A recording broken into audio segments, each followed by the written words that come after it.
Belajar, ingat value creation, kasih value yang lebih lagi, dan lu dapetin itu.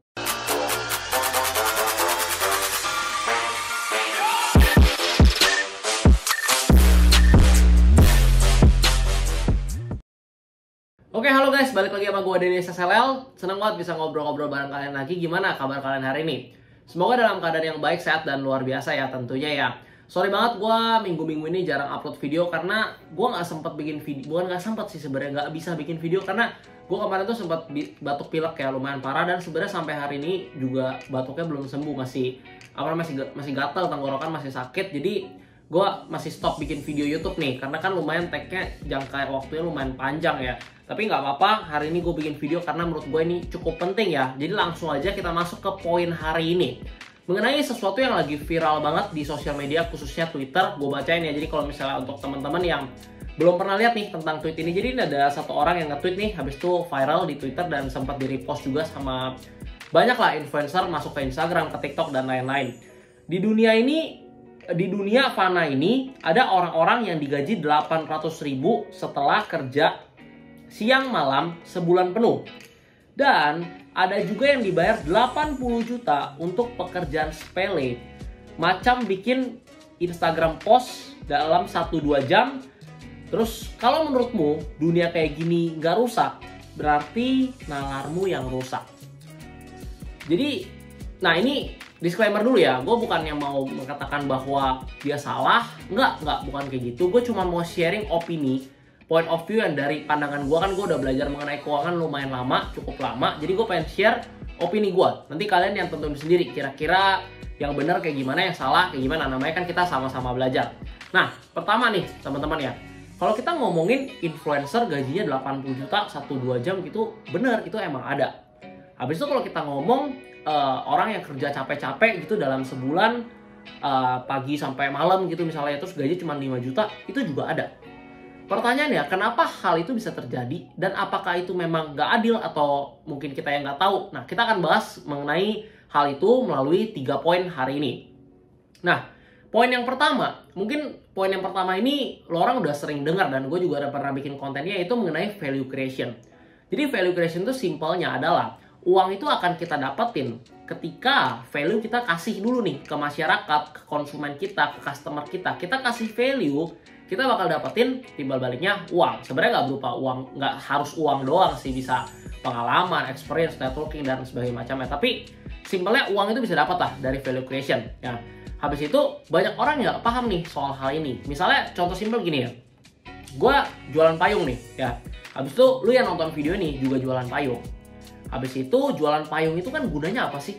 Buat bantu orang supaya nggak kehujanan, supaya bisa nyebrang jalan misalnya, atau jalan ke toko misalnya, atau kemana, pakai payung supaya nggak kehujanan. Misalnya nih, gue jual 10 payung, satu payungnya harganya 50.000, berarti gue dapat uang 500.000. Nah, habis itu lu yang nonton video ini, lu berhasil jual payung yang sama 100 payung. 100 payung dikali 50.000, 5 juta. Yang dapat uang lebih banyak siapa? Lu kan, karena jual 100 payung. Coba deh lu pikir-pikir, gue bantu 100 orang supaya, gue bantu 10 orang supaya nggak kehujanan. Sedangkan lu bantu 100 orang supaya nggak kehujanan. Lu bantu lebih banyak orang, lu kasih value yang lebih banyak kepada banyak orang dibandingkan gue, otomatis apa? Lu dapat uang lebih banyak. Nah, simple, cara kerja uang itu sebenarnya seperti itu. Bukan soal jam kerjanya sebenarnya lebih ke value apa yang kita kasih kepada masyarakat, kepada konsumen kita, dan kita akan dapat timbal baliknya berupa uang. Kayak gitu. Itu yang pertama mengenai value creation. Habis itu, yang kedua, kita masuk ke high income skill. Jadi, kita semua itu punya skill yang berbeda-beda. Ada yang bisa masak, ada yang bisa bawa pesawat atau kita kenal dengan nama pilot. Ada yang jago bisnis jadi entrepreneur. Nah, setiap orang kan punya skill yang berbeda-beda. Nah, skill-skill tersebut itu juga dibayar sama dunia juga beda harganya. Contohnya nih, misalnya seorang pengacara, dokter, pilot gitu ya, itu gajinya atau bayarannya itu udah pasti tinggi. Simpelnya kayak gini, emangnya jadi pilot gampang? Emangnya jadi dokter gampang? Sekolahnya aja berapa tahun, kuliahnya berapa tahun, biaya kuliahnya berapa banyak yang dikeluarkan, yang dikorbankan, kosnya berapa? Susah kan jadi dokter, susah kan jadi pengacara, susah kan jadi pilot. Karena susahnya itu, dan nggak semua orang bisa jadi dokter, nggak semua orang bisa jadi pilot dan pengacara. Itu yang menyebabkan pilot, pengacara, dan juga dokter itu menjadi high income skill yang dimana itu bisa dibayar dunia mahal gitu dibandingkan mungkin job desk lainnya. Misalnya contohnya admin. Disclaimer, gue bukan mengatakan admin pekerjaan yang gak bagus, bukan kayak gitu konsepnya. Nah, misalnya kalau kita ngomongin berapa banyak nih orang misalnya kira-kira bisa jadi admin? Mungkin banyak banget ya. Mungkin gue kalau disuruh jadi admin ya mungkin gue bisa juga. Kalian nonton video ini mungkin juga banyak yang bisa nih jadi admin misalnya, atau jadi sales misalnya, jualan gitu. Mungkin kita semua banyak yang bisa. Tapi coba nih misalnya, lu suruh gue jadi dokter, ya nggak bisa. Gue kuliahnya juga kuliah kedokteran, mana bisa operasi orang misalnya. Lu yang bukan kuliah kedokteran belum tentu bisa. Nah, itu yang menyebabkan dokter bisa dibayar mahal. Tapi kalau misalnya semua orang bisa jadi dokter, ya gaji dokter udah nggak semahal itu. Kayak gitu kira-kira. Jadi apa yang dunia bisa bayar lebih mahal itu menjadi high income skill.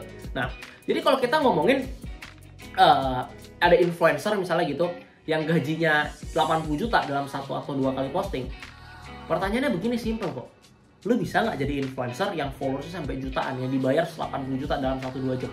Kalau bisa, lu bakal dapetin itu. Adil nggak? Menurut gua ya, itu adalah sesuatu yang cukup adil. Karena lu kira jadi influencer followersnya 1-2 juta gitu emang gampang? Nggak gampang lah. Naikin subscriber sampai 1 juta, 10 juta kayak Om Deddy misalnya atau Atta Halilintar emangnya gampang? Nggak gampang.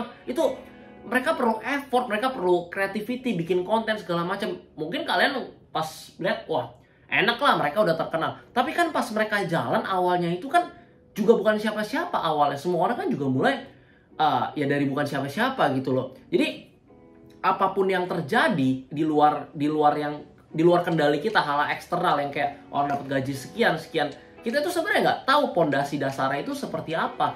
Makanya mungkin kalau gue lihat ya dari tweet ini ya sebenarnya bisa kita bilang kita juga nggak tahu sih apa yang dia lakukan. Bisa aja pertama dia emang nggak ngerti apa yang terjadi di dunia luar, jadi dia bikin tweet kayak gini. Habis yang kedua mungkin ya ini opini dia ya, nggak salah, namanya kan kita punya opini masing-masing berbeda. Makanya gue nggak bilang tadi disclaimer kan, gue di awal gue bilang gue nggak pernah nyalain dia, gue cuma mau berbagi konsep aja nih yang menurut gue kira-kira seperti ini. Nah habis itu yang tadi yang ketiga ya, mengenai proses ya.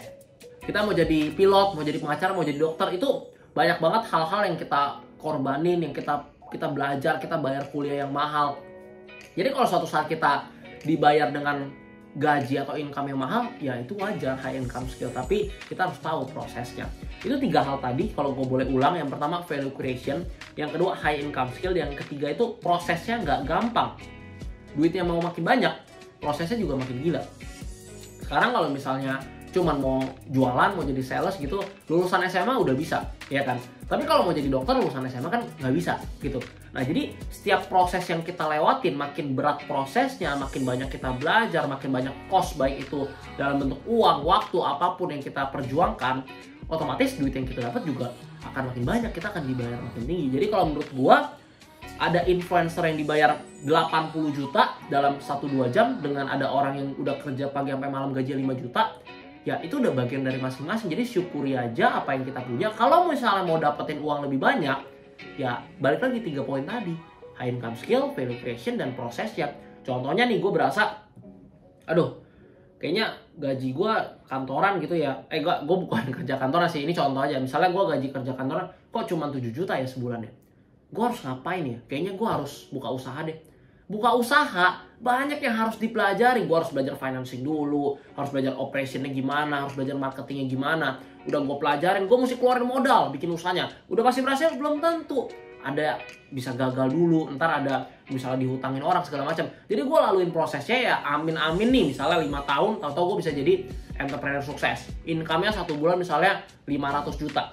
Wah jauh lebih gede daripada 7 juta. Tapi kan prosesnya gue harus alamin, resikonya harus gue coba ambil. Influencer awalnya pas followersnya masih 100, 500, 1000, itu nggak dibayar bos, nggak dapat uang, tapi mereka masih bikin konten. Kenapa? Karena mereka tahu nanti ketika followersnya udah naik, engagementnya bagus, dia bisa jadi menginfluence orang-orang, tanda kutip, dengan hal yang baik, dia bakal dapetin ya itu duit dari endorse, affiliate, dan lain-lain, jadi brand ambassador, dan dia berhasil dapetin uang. Jadi kira-kira kayak gitu. Nah, gue punya terakhir kesimpulan buat kita semua yang nonton video ini. Yang pertama, dengan tweet ini kita bisa belajar. Kita jangan pernah iri sama orang lain. Kalau kita mau maju, kita mau sukses, kita mau dapetin sesuatu yang berimpact lah terhadap kehidupan kita, ya kita harus perbaiki dari dalam internal kita. Kita nggak bisa ubah dunia yang sangat luas ini, hal-hal eksternal yang kita nggak tahu gitu, kita nggak bisa gitu loh. Jadi kalau ada orang lain yang income-nya mau 500 juta, mau 1M, itu ya biarin, bukan urusan lu, bukan urusan kita. Yang penting kita fokus sama diri kita aja dulu.